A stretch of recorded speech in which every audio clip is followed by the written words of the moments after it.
Hi, and welcome to another episode of Recover Loud. I'm your host, Mike Paddleford, and I Recover Loud.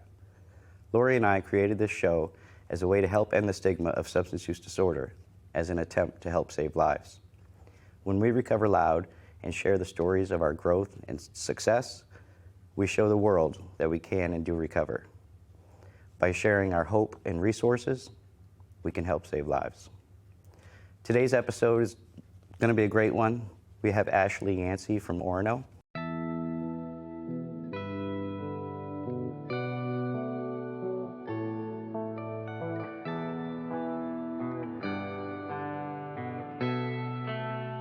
It doesn't matter where you come from, it's alright.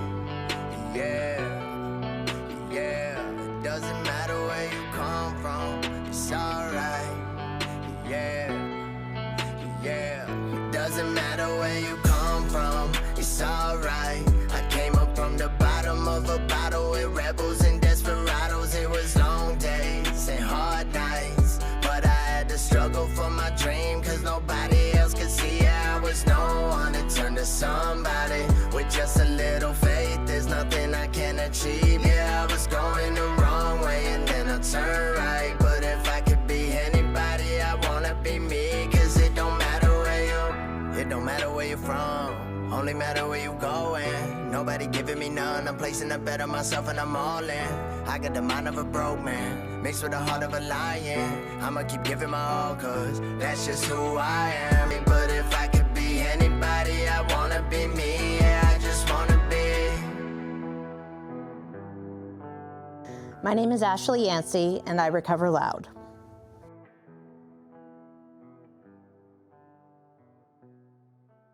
Today's episode, we're sitting here with Ashlie Yancey, registered Maine peer recovery coach. Welcome to the show, Ashlie. Thank you for having me. Ashlie, I've gotten to watch some of your journey. You've been part of Recovery on the Road for a little while now. Can you tell everybody what it is you do today? Over the past year, I took my courses to become a registered peer recovery coach. I'm actually registered in the state of Maine and Connecticut. I do recover loud, and I volunteer with Recovery on the Road.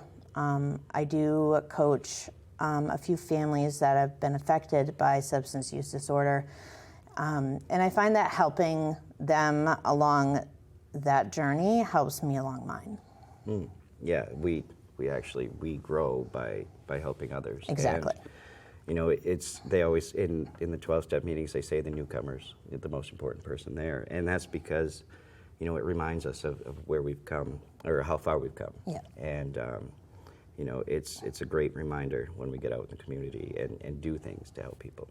Can you tell us a little bit about how it started? What was life like for young Ashlie Yancey? I can't say that I had the worst childhood,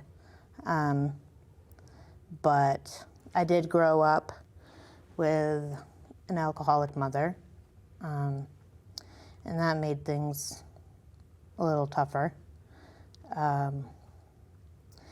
It just, you know, with that, you know, we moved around a lot, so it wasn't a very stable environment, you know, given the drinking and the partying and the moving. Things didn't start getting really bad for me until I turned 13 and we were living in New Hampshire, and my mother had called me at a friend's house and said that she wanted me to come home because she needed to talk to me. And me being a 13-year-old, I was like, I'm not coming home. You can tell me what you need to tell me over the phone. And little did I know what she was about to tell me was going to change my entire world. My best friend since kindergarten had gone to a party and had gotten into a vehicle, and there was a car accident and she was killed. I grew up seeing adults deal with their problems unhealthy, as that I know that now. So that night, that was the beginning of the end, really, for young Ashlie. So did that, do you think those experiences led you to trying substances? Honestly, yes. Maybe if I would have been taught to handle emotions in a more healthy way, reach out and talk to somebody, instead of just try to deal with it on my own because I was so young. I think that if things would have been different, I would have made different choices. Yeah, and when we're growing up, we don't notice necessarily the trauma that we're going through. Exactly. Some events are obvious. The death of a friend, family, loved one. Those are obvious traumas. But it's traumatic when you have nowhere to turn. Nobody to talk to. Exactly. And not growing up in a healthy environment, we don't think of healthy solutions. So a lot of times, it's really understandable why people turn to trying it, the numbing out. So what was it when you first started using substances? What was that like? What were you doing? Well, How old were you? June 21st, I was 13, so it was 2001 or 2002. It was summertime. It was the afternoon when I got the phone call from my mother. She had told me that my best friend had passed away. I don't think any of us grow up and think that if we do use a substance that we're going to become addicted. I sure didn't. Right. Well, especially at that age, we think we're, made of steel. Nothing. Exactly. Other people get addicted. I can handle it. Yeah. As long as I go into it thinking. And I remember thinking that, like, this is gonna, I just want to do this because I'm sad, I'm mad, I'm so many different things at this one time. Like, I wanted to feel better. And that was the first time I ever used. That was it. It was an instant addiction. Yeah. And I mean, it felt good. It did. To numb out. Yep. To Everything forget went your away. problems. Yeah. And, there was an instant benefit. And, at 13 years old, we make those decisions that aren't, they're not an educated decision, but we end up making decisions that are going to affect us the rest of our lives. Exactly. And, so understanding that even at 13, we can make a choice that's going to affect the rest of our life.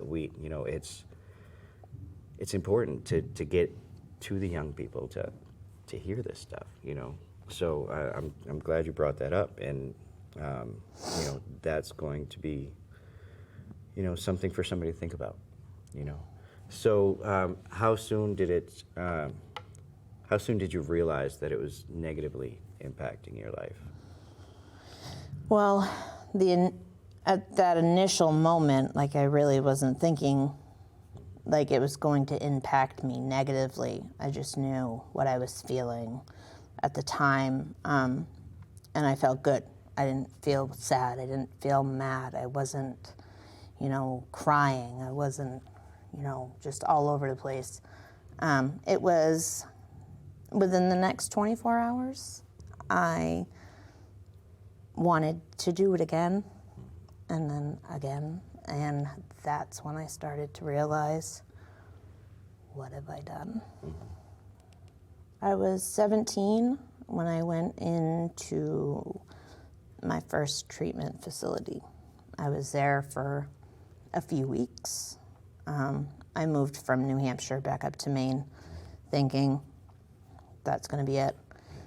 But so that was the first time.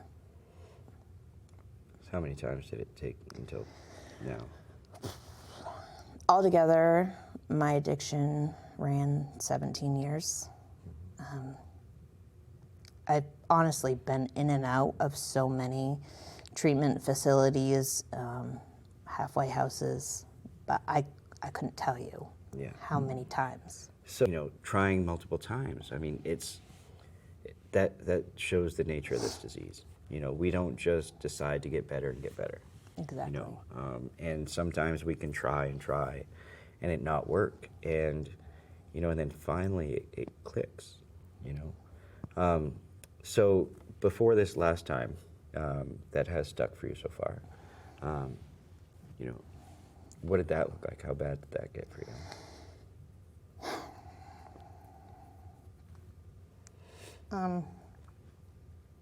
So I had moved to Massachusetts, and I had been clean at this point for 60 days.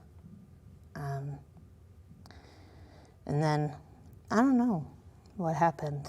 Something just went off in my head, and I started using again, and like I got so depressed and like in my own head where I didn't ever want to be. And I decided that there's only one way that I'm ever going to escape this. And I wanted to stop hurting, and I wanted to stop hurting the people that loved me and cared about me. So December 15th, 2015, I told my daughter that I loved her, and I gave her a kiss and a hug, and I went in the bathroom. And I tried to commit suicide by overdose. I shouldn't be sitting here. I shouldn't be talking. I shouldn't be walking, let alone alive. I was 14 minutes without oxygen. And I defied all the scientific odds. And what was that? What was that like? Did somebody dial 911? There were actually a few people that were there. The first two, you know, were literally standing over me, watching me die. And, you know, that hit really hard when I actually heard it come from her, because she was one of my really good friends. And she goes, I was just gonna stand there and watch you die. I was so mad at you. And then her wife actually started CPR. And it took 5 minutes to get a pulse. And then the EMTs showed up and Narcaned me 3 times, which that's the limit in Massachusetts. And they got me out into the ambulance, and we're getting ready to call a time of death, and DCF came. They never called my mother. They never called my daughter's father. They immediately came, seen me, and then went and took my daughter into custody. And then released me from the hospital an hour later. Yeah, so now at this point, your life was saved. But at what cost? Exactly. You know. And I was so vulnerable at that very moment. And then the next day I walked to the DCF office and I begged for help. And what kind of help did you receive? I got taken to Mass General. I was put into a detox there at the hospital for a week. And then I went on to Springfield, Massachusetts, where I did a 30-day program. And then went from Springfield to Holyoke to, they call it a third way house. How long were you there? How long did that process take? That was about 3 months. And then I had a complete psychiatric break. And then I ended up in a psych ward for 2 weeks. And then from there, I went to Connecticut to the Salvation Army, and I went home. In March of 2016, I relapsed that summer, and I immediately was like, no, like this, I'm not doing this again. And I went to a detox, and then I went into a faith-based program. And that's where I stayed. And here I am. Yeah, and voluntarily, you know, went through all of those attempts. Because to me, more than anything, that shows, you know, how hard it is to get away from this. But how hard you really wanted to do whatever it takes, you know. And, you know, going back out at any one of those times, you know that your life was in danger. Yeah. You figured out that it wasn't helping you to go forward, and you tried again. It's important people understand that. I mean, this doesn't just happen because we try it one time. Exactly. You know, I've my first attempt. You know, I had many non-serious attempts. Yeah. Prior to, you know, I was broke, and I'd say, well, I'm not going to use again. When I get paid on Friday, I'm not going to use. But that never worked. No. It just takes so much willpower and, you know, strength to make it through the day. And when you try and try and try and still have the power and the courage and strength to try again, you know, to me, that's amazing. It gets exhausting. Yeah. Like, I was so mentally exhausted, which turned into physical exhaustion. Like, at this point, like, I was done being tired and done being sick. Yeah. Tell us, you know, since that time, you know, you've put in a lot of work on yourself. You know, what are some of the things that you've done, or that you've gained, or how have you benefited from your recovery? I have a really good relationship with my daughter. I get her now, which is more than what I had. I met my husband. I have a really good relationship with my family and my friends. And I think what's most important for me that I've gained is that I get to share my story and possibly save a life. Recently, you testified in front of the legislature for a bill, and that was the bill to help expand the Good Samaritan law. Yes. And, you know, I personally want to thank you for your testimony, because, you know, those are the stories that people need to hear. Why did you do that? So many people are gone now because others are afraid to call 911, and I don't think that should be the case. I don't think anybody should stop and say, wait a second, if I call to help save this person's life, am I going to go to jail? Nobody's life is worth that. No, and that's what happens. You know, people worry first about, you know, what's going to happen to me. You know, other stories I've heard, you know, what's going to happen to, you know, him or her on the floor because they're on probation. You know, and we think about these things. And a lot of people don't understand why somebody won't just pick up the phone and dial 911. It's scary. Yeah. It is. I mean, I've had to make those phone calls, and I can't sit here and say that I didn't stop for a second and be like, oh no, what do I have on me? Right. Like, because when you're in that world, like, that's what you think about. And so, but making those calls in general is a scary thing to have to do. Yeah, I mean, that's a traumatic experience that we're going through in that moment. You know, and on top of that trauma of seeing somebody you love or care about, you know, on the floor, you know, that's traumatic in itself. And then you add on the, the other stuff, am I going to get in trouble? Yep. What's going to happen with my family?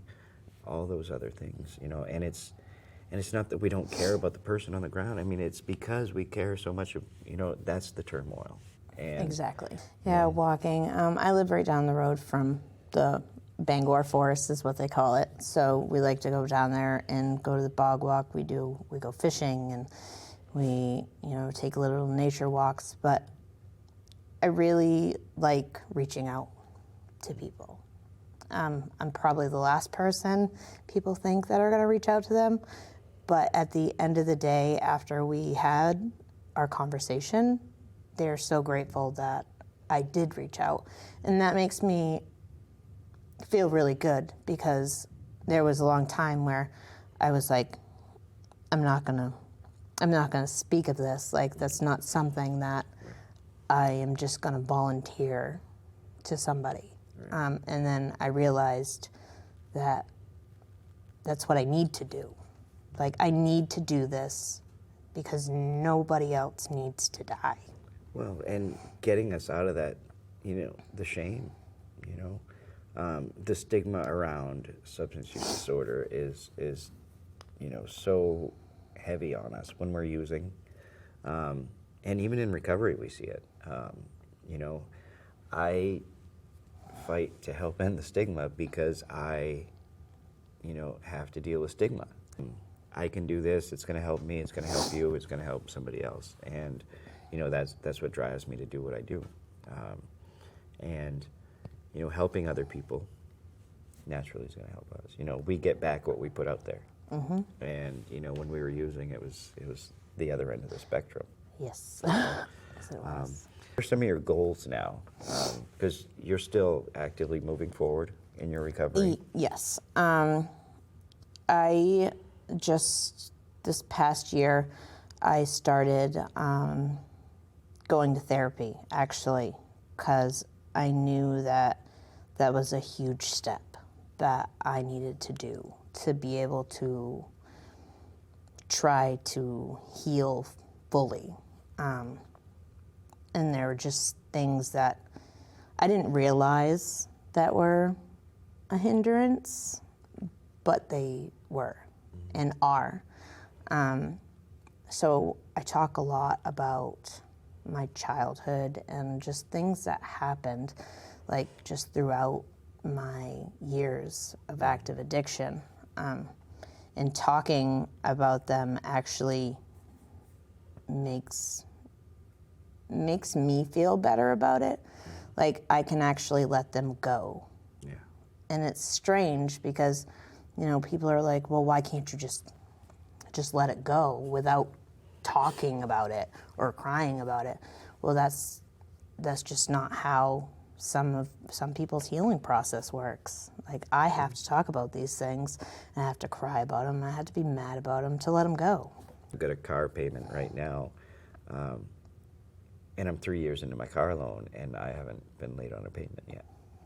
And that's something that, I'm so proud of myself for. Oh, yeah. And, other people might not see it as a big deal because it's what normal people do. Well, when normal people, becoming a normal person is the goal, Yeah. I mean, I feel good about those little things, and even if I can't pay it myself, finding a program and following through the steps to get that resource to help me. Exactly. Asking for help, reaching out, not just sitting there in the dark because the lights got shut off. And just waiting for something to happen. Right. When you first went into treatment, it didn't work right away. Nope. But you kept trying. Yeah. And, even though it's worked for so many years since then, you're still trying. Every day you have to get up and try again. There will never be a day for the rest of my life that I won't get out of bed and not try. I have to. Yeah. Because if I don't, that's when I know I'm in trouble. Yeah. And life just doesn't automatically get better because we're not using substances. Exactly. We still have to deal with life. You Yep. know? Been kicked out of places. I've been homeless. Yeah. I've had my teeth knocked out. I've been arrested and in jail. And that all happened in recovery. you know, those are the good years. Yeah. You know? It's crazy to say that, but Yeah. you know, it's true. Like, I see, like, even though I'm in recovery, I still get looked at as that person. Right. And some people will never be able to let that go. And that's unfortunate for them, Exactly. not for me. Because you're going to keep going. Exactly. Yeah. And, you know, once we find forgiveness for ourselves, because honestly, I mean, we beat ourselves up more than anybody else could, you know? So when we can get to a place where we can forgive ourselves and we can try to make an amends, they don't have to accept it. Exactly. You know, and that's their right. But I'm not going to keep myself down because they didn't accept my apology, you know? And, you know, so I do living amends, you know? I try every day to help somebody else. Yeah. I created this show to help other people. Which is awesome, by the way. Thank you. You know, I was sitting there this morning, and I saw you post on Facebook that you were headed out at 8 o'clock. Yep. And, I mean, we start shooting at 11:30, but we get here at 11, and I don't have to leave till 10. And I was like, wow, you know, it means a lot to Ashlie, you know, to do this. And it means a lot to me that you're willing to come down and do this. I appreciate what you do for your community and what you're trying to do. And, you know, a big part of that is just keeping yourself going and, you know, having the strength to wake up every day and make the decision that you're not going to go back out and you're going to do something today to potentially help somebody else. Thanks for watching Recover Loud. You can watch us on PMC Channel 5 in Portland, Thursday night at 7 o'clock. You can find us on our YouTube channel, Recover Loud. This is episode 8 with Ashlie Yancey. Please go back and watch the other episodes, but don't forget to like, comment, and share the video with your friends, and please hit that subscribe button. My journey of recovery has brought me to many places where I never thought I'd be, and I'm grateful for every part of my journey. One of the best parts of my journey is being able to share this with other people in recovery. Our producer, director, our show features people in recovery. And I'm grateful that my friend T. Farr is here to help us with the show. Here's our director, T. Farr. Hi guys, my name's T. I'm the director of Recover Loud. I started my journey by recovering loud, and that brought me to meet Mike. It's my first time sober in my adult life, and in 2.5 years, I've changed my world. Now let us help change yours. Recover Loud, everyone. Like snort.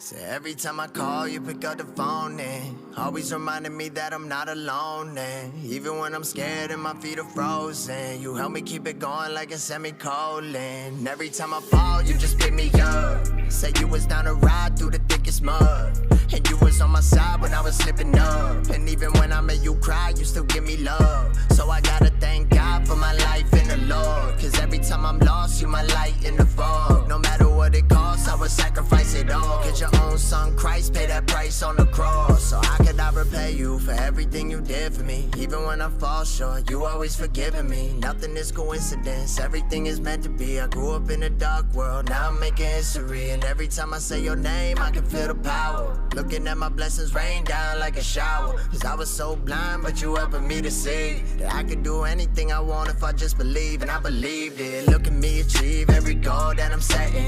I was in the middle of the road, I ain't sweating. With a little bit of faith, I bet I can make it move. Yeah, with God on my side, there's nothing I couldn't do. Yeah, tighten up my shoes and let him show me the way. Cause he always got my back in the path and he keep it straight. So even when them demons be staring me in the face, I already know the truth, so I never could be afraid. Cause every time I call, you pick up the phone and always reminding me that I'm not alone. And even when I'm scared and my feet are frozen, you help me keep it going like a semicolon. So I'ma follow your steps for all of the way. I put my faith in you and walk on the waves. And if I stumble a bit and fall on my face, you come and save me with all of your grace. Yeah, thank God.